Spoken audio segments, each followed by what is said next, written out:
In this video we're going to look at using MOSFETs in some amplifier circuits. We need to take a careful look at MOSFET amplifiers because large signal analysis for them is trickier than BJTs. For instance, this common source amplifier on the left looks a lot like our common emitter amplifier, but in the common emitter we'd be able to calculate base current using this source resistance and a VBE on drop here. However, VGS doesn't have a fixed value like VBE on, and so that means the only way to find our drain current is this annoying quadratic device equation down at the bottom. As a result, it's really common to use a simulator liberally while you're designing MOSFET circuits, because simulators love quadratics. However, we can also go back to our usual tricks to analyze gain and swing in order to get some qualitative insight. A load line analysis will show us a qualitative bias point and reveal that we've got some gain that depends on our resistor value and the spacing between different members of the ID-VDS curve family. It'll also reveal that we will fall out of our saturation region if VDS gets too high and we cut off. So if Vout reaches VDD, no current flows in the MOSFET. Or if VDS gets too low and we enter into linear. So we stop saturating the channel.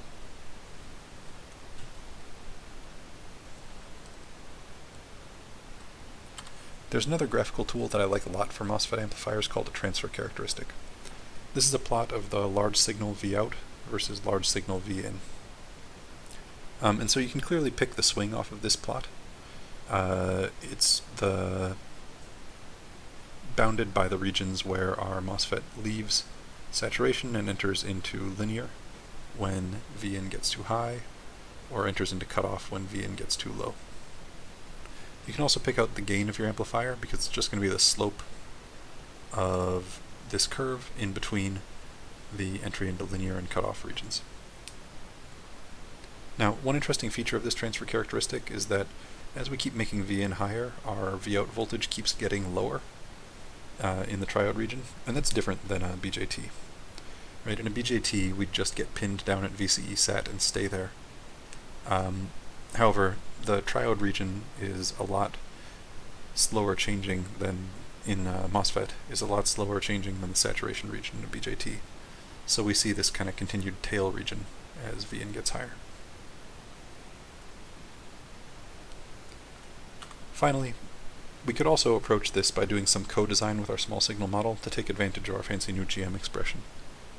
So let's imagine that we want a gain of 20 and a Vout of 5 volts for this amplifier, and that we've been constrained to have a VDD of 10 volts and a threshold voltage of 1 volt. One quick aside, we use the symbol VDD with MOSFETs because they have drains, so this is V drain drain, while we use VCC with BJTs because they have collectors.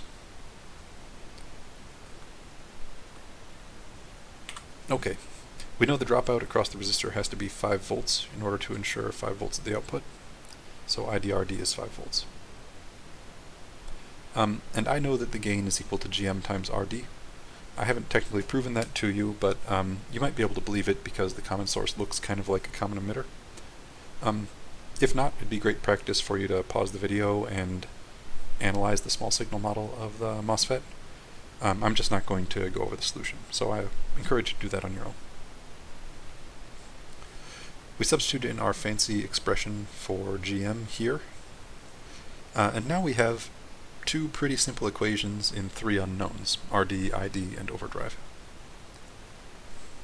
So I picked ID to be 1 milliamp because it's a convenient number, and that means RD needs to be 5 kiloohms in order to meet this dropout requirement, and as a result we can just calculate the overdrive we need.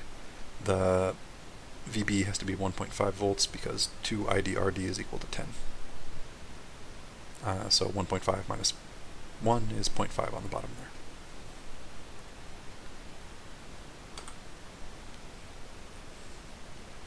Because the large signal relationships in MOSFETs are weaker than BJTs, it's harder to bias them.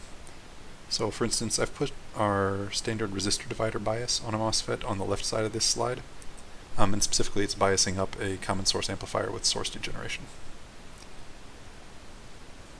So on the upside, our divider equation works really well. We can find the voltage at the gate just using a voltage divider because there's no base current.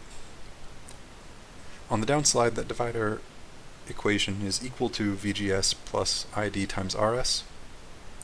And if we substitute in for ID, so that this is all in terms of VDS, of VGS, then we get another quadratic formula, and that's pretty annoying to solve. So we could solve it, but I'd just go straight to a simulator. On the upside, current mirrors are really nice for biasing MOSFETs. Since there's no gate current, this R big won't have any current flowing in it. We'll just get whatever VGS is here faithfully replicated over on our common emitter device. Our common source device.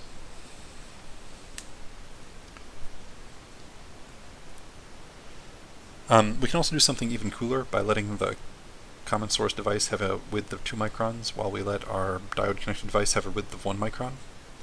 So our mirror guarantees they have the same VGS, but the current equation is linear in W over L. So by ratioing the width of these two transistors, I've guaranteed that I will have twice as much current flowing in this branch as I do in this branch. And that's really neat because we can use one diode connected device in order to bias a bunch of different amplifier branches at different voltage levels, or at different current levels.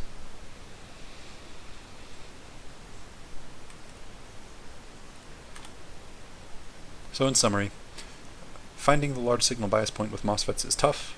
You don't know your emitter equivalent voltage, and the relationship of current and overdrive is kind of annoying.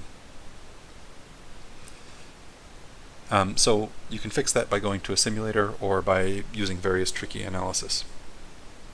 One piece of tricky analysis is a transfer characteristic. They plot large signal V out versus large signal V in. And you can pick the swing and the gain straight off of a transfer characteristic. You can also sidestep the biasing problem with current mirrors. MOS current mirrors work really well, and you can create ratios of current by scaling the width of transistors. And finally, though I haven't pointed this out explicitly, we've been looking at MOS analogs to many of the BJT circuits we've seen, and it turns out that they're controlling, that the expressions for their input impedance, output impedance, and gain wind up kind of similar.